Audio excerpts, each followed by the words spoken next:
ผู้ซ้ายแบบไหนเป็นตาย่านที่สุดสำหรับตัวสำหรับเขาค่ะผู้ชายที่เป็นคือให้เข้าใจฟิลว่าแอร์ส่วนกลางญาติกันดมปะ เขานั่งอยู่นี่อันนั้นเป็นแอร์ส่วนกลางนี่ก็ได้ชาลีก็ได้เฮาก็ได้สาธารณะแล้วก็เฟรนลี่กับทุกคนเฮ็ดดีกับทุกคนไผมากูเอาเวิร์ดใช่ปะกับฟิลนั้นและหรือว่าโบชัดเจนแบบว่าแมนค่อยเป็นคนเฟรนลี่แต่ข่อยเฟรนลี่กับเวอร์ทุกคนสมมุติว่ามีแฟนแล้วก็ตามแต่ข่อยก็ยังเฮ็ดตัวเป็นแอร์ส่วนกลางอยู่แบบนั้นสำหรับเฮาคิดว่ามันเป็นตาย้าน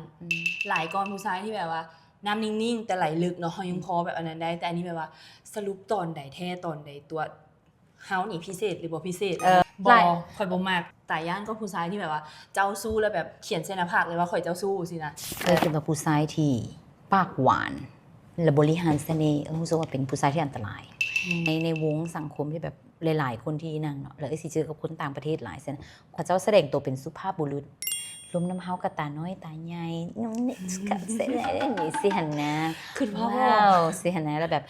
เวลาเว้าปุ๊บนะแล้วเว้าเลยเขาจะซีเนมตาลึกๆเว้าแล้วโอ้ขอบใจ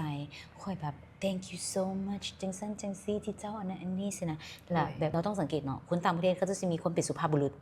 เขาสิเบิ่งด้วยว่ากฎของสุภาพบุรุษเขาเจ้าเป็นหยังแล้วผู้ชายที่มีเสน่ห์แล้วบางเทื่อให้แบบตาน้อยตาใหญ่ใส่เฮานะคนแบบนั้นจะบ่ค่อยมักลงเพราะว่า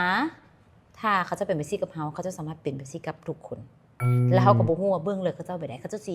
พยายามเฮ็ดให้เฮาตกหลุมมักเขาเจ้าวานเสน่ห์ใส่เฮาจนกระทั่งที่แบบว่าเฮาไปติดกับดักเขาแล้วเฮาสิขึ้นฮอดเขาเจ้าตลอดเวลาเฮาขึ้นฮอดเขาเจ้าตลอดแล้วโดยเฉพาะผู้หญิงใจฮ้อนนะสิควบคุมตัวเองบ่ได้ควบคุมตัวเองบ่ได้แล้วสิหาตัวเองเนี่ยไปอยู่ในจุดสายตาเขาเจ้าตลอดแล้วมันสิให้เฮารู้สึกเมื่อยเพราะเฮาพยายามตลอดเวลาโดยที่บ่ฮู้ว่าเขาเจ้ามักเฮาบ่เขาเจ้าปฏิบัตินำเฮาย้อนมารยาทหรือว่าความเป็นสุภาพบุรุษหรือมันมักเขาแท้ๆสินะก็เลยเป็นคนที่เลือกหรือว่ามักผู้ชายที่แบบนิ่งๆบ่ค่อยสูงสิงกับไผมันน่าสนใจและมันลึกลับดีคาเกชิลอยมาเลยอย่าแบบนั้นเป้าหมายชัดเจนดีถูกต้องด้วยความที่เราเป็นแบบนั้นนะเขาก็ฮู้เลยว่าบัดเวลาเขาเจ้าเคเฮานะเขาเจ้าใส่สายตาไปด้วยเบิ่งเฮาเขาเจ้าอยู่ในที่สาธารณะเขาเจ้า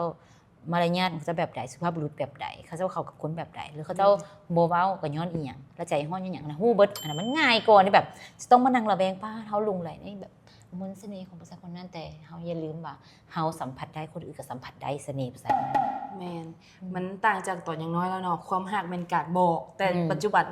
ตอนใหญ่แล้วจะฮู้ว่าการกระทำมันบอกทุกอย่างภาษากายแม่นนะจ๊ะค่ะ